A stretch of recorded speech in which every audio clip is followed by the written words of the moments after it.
We both lie silently still in the dead of the night.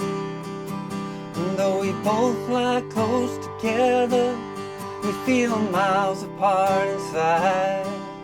Was it something I said or something I did? Did my words not come out right? Though I tried not to hurt you, though I tried, though I guess that's why they say every rose has its thorn. Just like every night has its dawn. Just like every cowboy sings a sad, sad song. Every rose has its thorn. Yes, it does. Hey, how you doing? Justin here with you today. We're checking out Every Rose Has Its Thorn by Poison. Huge hit way back in 1988. In fact, I think it was a Christmas #1. I certainly remember it being a huge hit when I was a kid. It's a pretty easy song to play, this one. The strumming's a little bit changeable, so I'm going to show you a specific pattern for the strumming, but you can kind of be pretty free with that.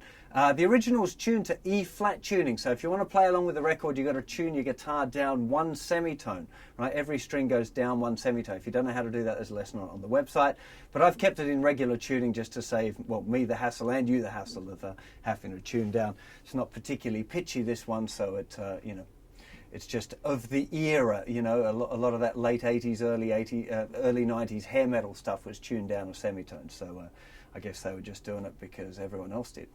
Let's start off by looking at the chords. Now this has got another one of those kind of classic 90s heavy rock thing. Heavy rock, hair rock I probably should call it.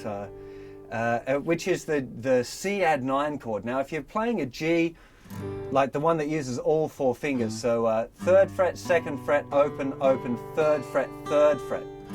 Now just a little note here on that G chord, I very often take off the 1st finger there and mute the 5th string, so it's 3rd fret, nothing, open, open, 3rd, 3rd. I just find that note, the B note in the lower octave, kind of muddies things up a bit, so you might want to do the same, up to you. That's your regular G chord. Now if you just move your 1st and 2nd fingers down 1 string, so you've got nothing on the thicker string, which you want to mute with the tip of your 2nd finger, by the way, make sure that thicker string's not sounding. So nothing, 3rd, 2nd, open, 3rd, 3rd. That's your C add 9 chord, and this particular combination of the G and the C add 9 was really popular in that kind of in that genre, the hair metal genre of the late 80s, early 90s. So you definitely want to get familiar with that if that's a style that you want to play.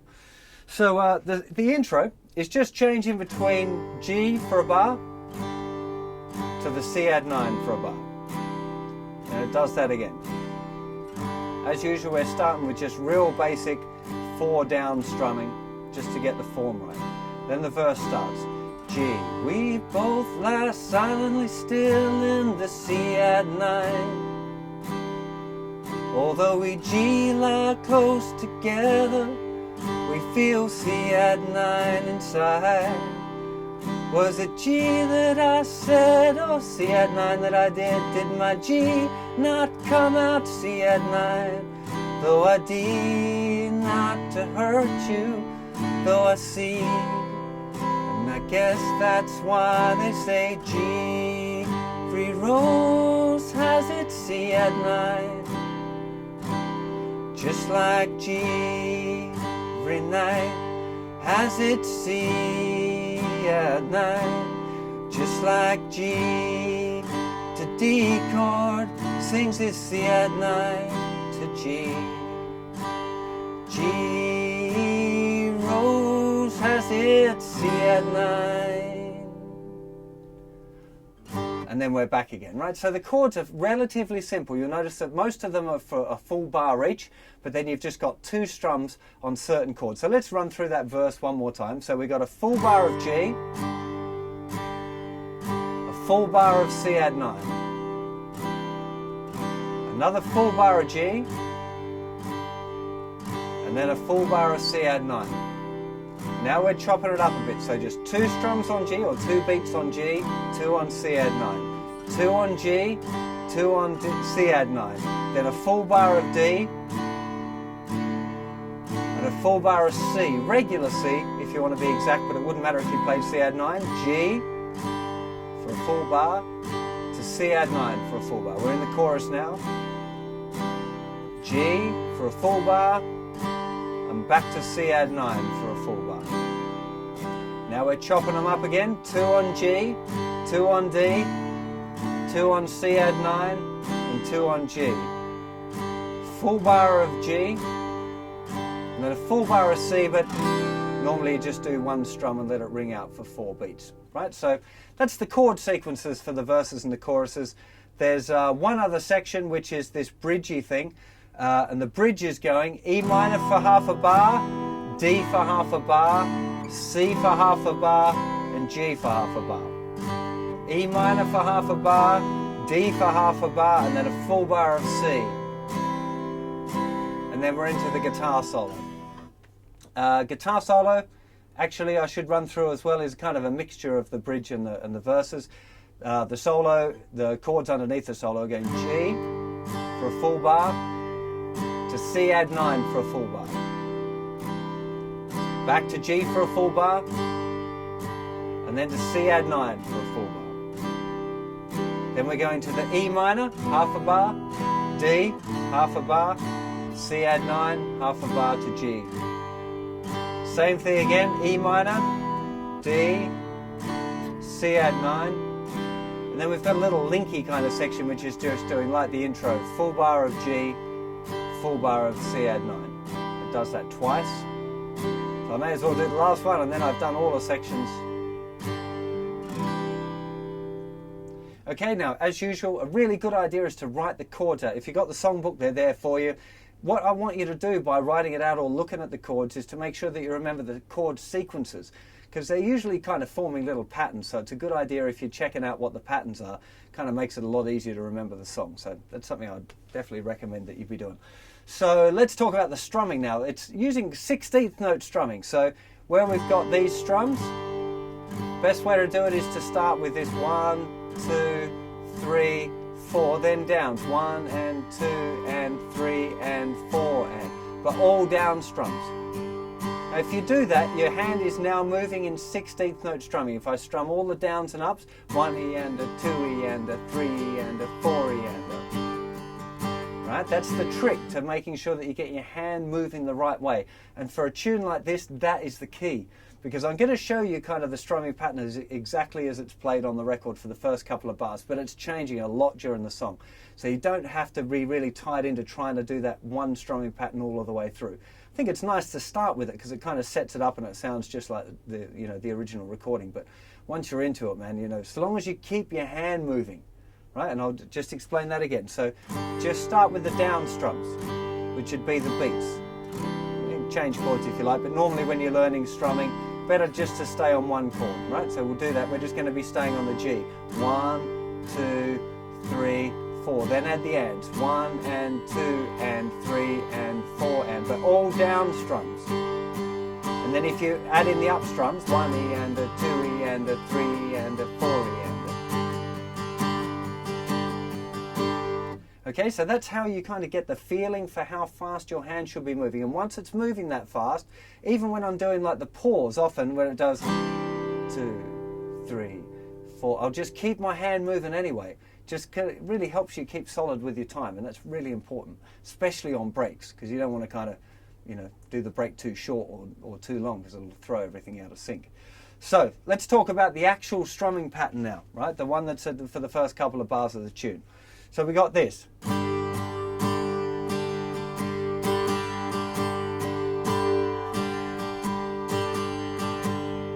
Okay, now I'm going to slow it right down. So 3, 4, E, and down, down, down, up, up, down, down, up, down, down, down, up, down, down, up. That's 1 and 2E and up, 3E and 4E and 1 and 2E and up, 3E and 4E and up. Okay, let's break that down a little bit because it's kind of complicated. There's a few things going on. So let's just look at the first 2 beats first of all. So we're going 1 and 2 E and A. Okay, so 1 and 2 E and A. Keep that hand moving on beat 2. Down, down, up. So you've got to try and keep that hand moving. That is the trick for doing this, well, most rhythm guitar, really, pretty much all. So 1 and 2 E and A, 1 and 2 E and A, 1 and 2 E and A, 1 and 2 E. It's just repeating those first 2 bars. Get used to the feeling of that, right? Especially having that kind of last upstroke there, is you know, because it's not on a beat. It feels a little bit weird sometimes. So start with those first 2 beats. The second 2 beats of the pattern is going E and E and up, E and 4 E and up, E and 4 E and up. So the E after 3, so it's going 3 will be a down motion with your hand where you don't strum, and then E and, so up, down, 3 up, down, okay? 3 E and on beat 4 we've got 4 E and up. Okay, so down on beat 4, up again straight away on the E, and then up again on the A. Okay, now if you're not familiar with this sort of counting, you know, it's in the intermediate course on the website. Really good thing, you know, good skill to have is to be able to count this 1 E and a 2 E and a 3 E and a 4 E and a. You know, just because you get used to the roll of it on your tongue, and then you can start to write a rhythm out like that. Even if you just write down 1 E and a 2 E and a 3 E and a 4 E and a, and then write down and up strums, it'll always be a down strum on the beat and the ands, and up strums on the E's and the Us. Let me do it real slow now. So 3 E and 4 E and 1 and 2 E and 3 E and 4 E and down, down, down, up, up, down, down, up, down, down, down, up, down, down, up, 1 and 2 E and 3 E and 4 E and 1 and 2 E and 3 E and 4 E and up. Okay, so write the pattern down, practice it real slow to get it right first of all. You know, there's no point in trying to do things too fast, especially with these kind of patterns. There's loads of research gone into how we learn stuff, and if you do it slowly, like 20 times, you know, your hand will kind of know what to do, and then you can just gradually speed it up to the full tempo. Okay, a little bit faster. 3, 4, 1 and 2 E and up, 3 E and 4 E and 1 and 2 E and up, 3 E and 4 E and 1 and 2 E and up, 3 E and 4 E and up. Now once your hand's moving like this, it doesn't really matter if you're getting the pattern exactly right anymore. So long as you're staying in time and your hand's moving evenly, no one's going to notice, especially when the vocals are happening. You know, it's actually quite a difficult pattern to do consistently while you sing. So if you're going to sing it as well, definitely don't be thinking of trying to keep the pattern going on. It does my head into singing it. So, and if you listen to the record, you will hear that it changes quite a lot. So, you know, be cool with it. Let's start with that as a kind of a, you know, well, start with the starting point and make sure you got that down first, and then just kind of let it flow a bit while you're playing. So if I play through that verse again now, and I'll kind of start with the proper strumming, and then I'll just let it flow a little bit so you can hear kind of the idea of, you know, maybe it's just developing a little bit, particularly at the ends of sections, you know, when it's going into a chorus, you know, doing a bit more strumming is kind of, it's going to be good, like a drummer doing a drum fill kind of thing. So if we start with the verse, 3, 4, G, C, G, C. Now it's going to change a bit.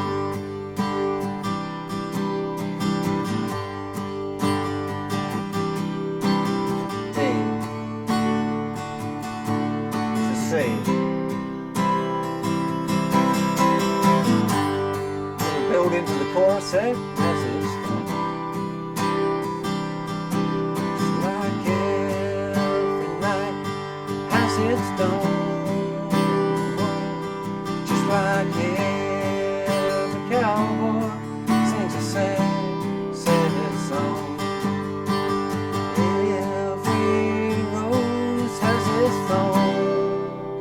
can see that you don't really notice when you know, as long as you keep the hand moving and that you keep it in time, it's going to sound great. You know, and that's really the big key thing here is keeping the hand moving. I rave about it all the time because it is the trick for getting your rhythm guitar really working for you. You know, having the right groove is really, really important. Now, a couple of other little twiddles that you might want to add in there.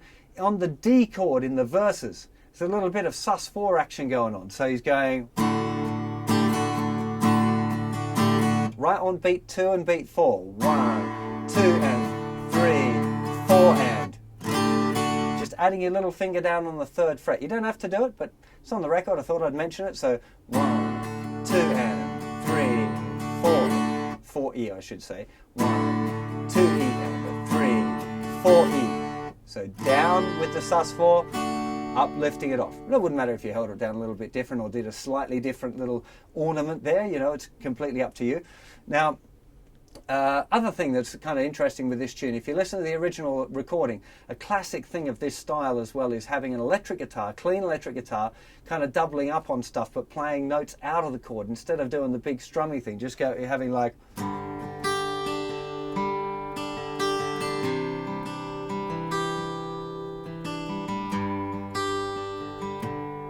And there's not really, you don't have to have a particular pattern, just picking out notes one at a time on electric guitar. Like if you're jamming with someone, one guy doing the acoustic guitar like this and another one picking those notes out. Sounds really sweet. So that's something you might want to have a little bit of a try out.